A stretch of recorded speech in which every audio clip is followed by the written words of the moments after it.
Now, fire chiefs have told Newsnight they have concerns about buildings which use so-called modern methods of construction, which include timber frames. And that is something the government is committed to increase the use of, despite a number of serious fires in timber-framed buildings across the UK in recent years. Kate has this report.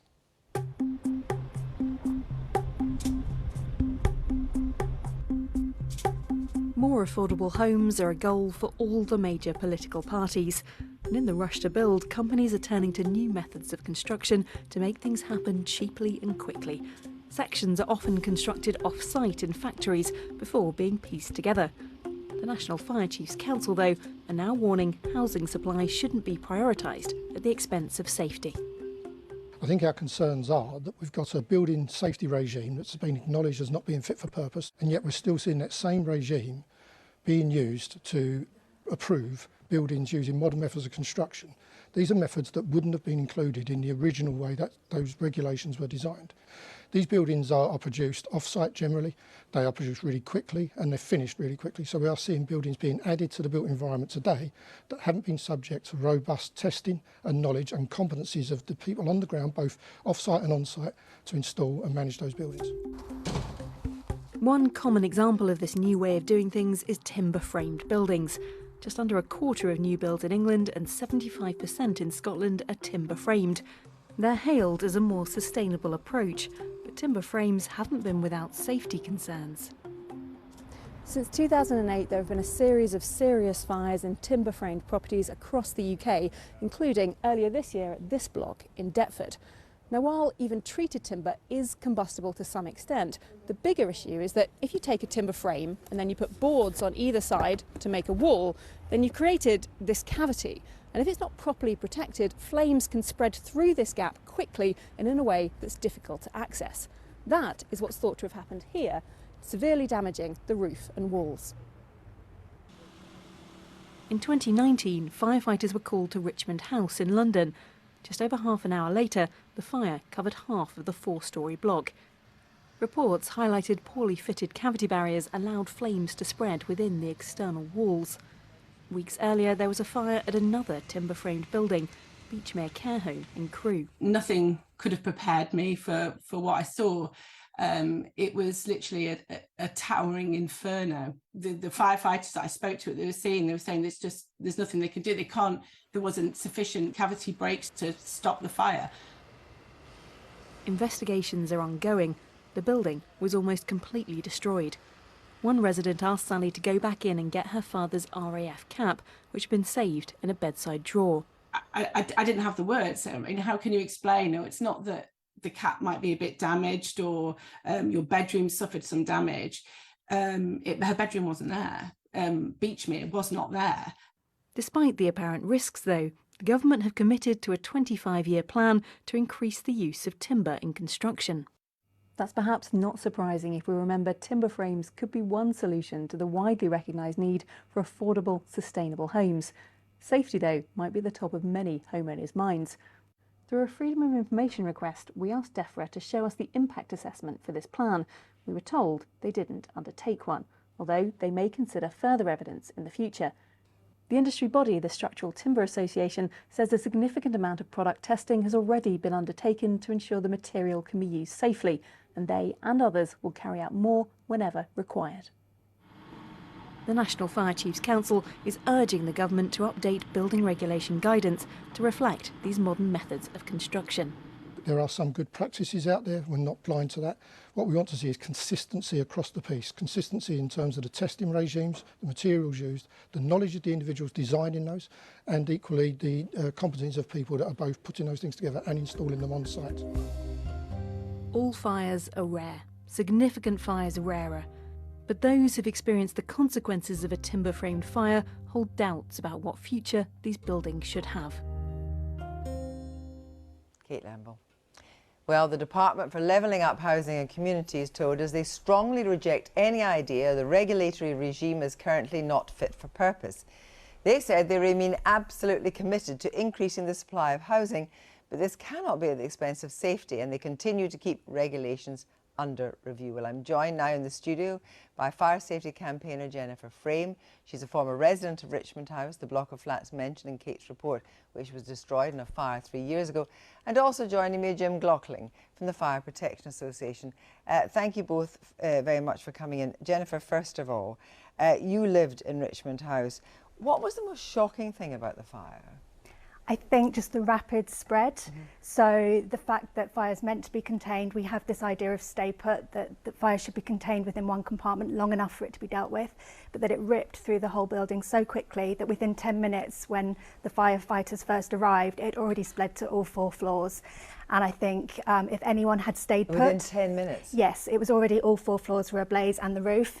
And then it spread a little further along that side of the building. But I think if anybody had stayed in the building, if we'd had anybody vulnerable, they'd have been injured or killed in that fire. And how aware were you of the construction of your building, what type of building it was? Not at all. I'd never heard of the phrase timber frame until after the fire. I didn't know that was the construction. The only thing I had was when I bought the property, which is when it was brand new. So you bought it brand new? Yeah. Yes. And I had, with my mortgage application, had a surveyor's report which said it was brick and externally clad. So I'd never even heard of the phrase timber frame or knew anything about the issues. And I think some of our residents had seen issues like gaps in some of the walls and things like this and reported them, but not understood the context of that because we didn't think we had to be construction experts to live in our homes. So do you have to be a construction expert, do you think, Jim Glockling, to live in a timber frame home or even to assess a timber frame home before you purchase?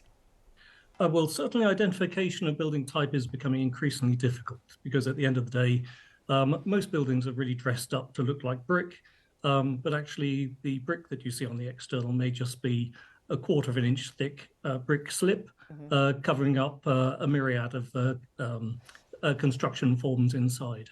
So we're talking really here about light timber framed homes, and the idea is it's the level, am I right in saying, of the cavity protection inside which will determine how safe the house is? Well, that's right. So light timber framing is quite distinct in that it's not a solid wall form of construction.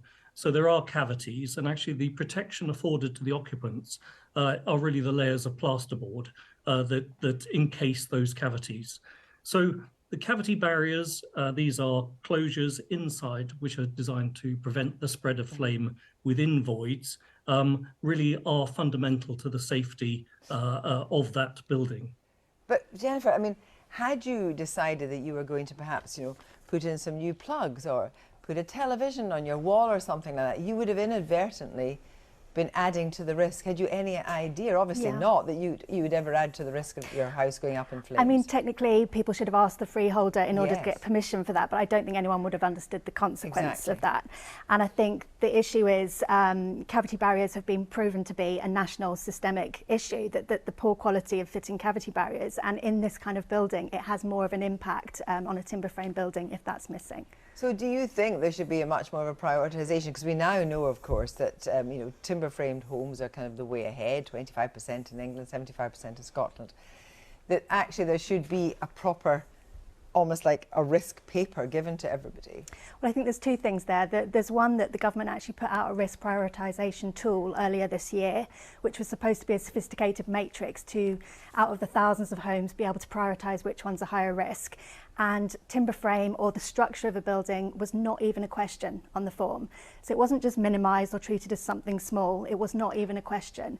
And so there's that issue, there's why is that not being discussed? And there's secondly, there's transparency over the results of real life fires. And I think the government needs to be sharing those results of timber frame fires and making that clear and transparent. Jim Glockling, what Jennifer's described to me is quite surprising, that it wasn't even on the list. The description wasn't even on the list. Was that a fail? Yes, I think so. Certainly the issues pertaining to the accuracy requirements for this as a building method have been known for a very long time. And certainly really as an imported technique from the USA. We imported the technique, but we didn't really import the safety measures that the USA found pertinent to use. So can I just stop you there? Yes. So in fact, in America, they're much more stringent. Yes, indeed. So nearly all types of light timber construction in America, aside from single residencies, would be sprinkler protected. So anything that was an apartment block of the type that made up Worcester Park and Richmond Park would have been sprinkler protected. So although they say these were American-style homes, they actually didn't deploy the same sorts of protections as would have been required in America. Can I ask you, is it a requirement now when you're building new timber frame homes to put sprinklers in? I don't believe so necessarily, but maybe in some of the UK jurisdictions, then it would be.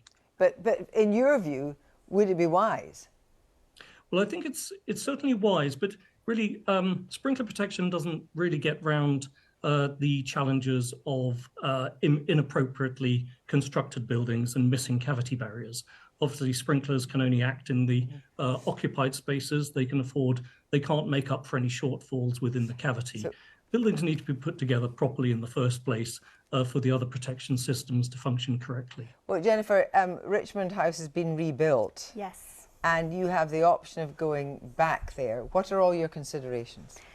Well, one of the considerations is that it will be a timber frame building. Again, it's going to be a like-for-like or more or less like-for-like building for the rebuild, and it's only just starting now. So I think we will at least have the ability to speak to the constructors, to see it through the progress, to see if we feel comfortable with that. Because but do you feel confident? I mean, you absolutely know now because of what happened to you the questions to ask. I mean, are you just going to be fearless and asking about the cavities, asking about everything that would be in best practice as far as you're concerned? Yes, but we won't be there at every moment. We won't have the same insight, and leaseholders do not have the rights to see every aspect in the same way as, say, building control or somebody. So, but we will obviously try to get involved in that. But I think we will have sprinklers in our rebuild. But as Jim said, that will help. That gives a little comfort if there's something inside the living room, but not if it gets inside a cavity. There's still the fear that we know too much now about how unsafe. But do you think it's right that every purchaser in a leasehold needs to be an expert? Absolutely not. And I think this is the issue, is, as you said, the future may be to build more with timber. Not necessarily fully with timber, it could be hybrid, but we've got to get a better standard of building practice in the country. Thank you both very much indeed. Thank you.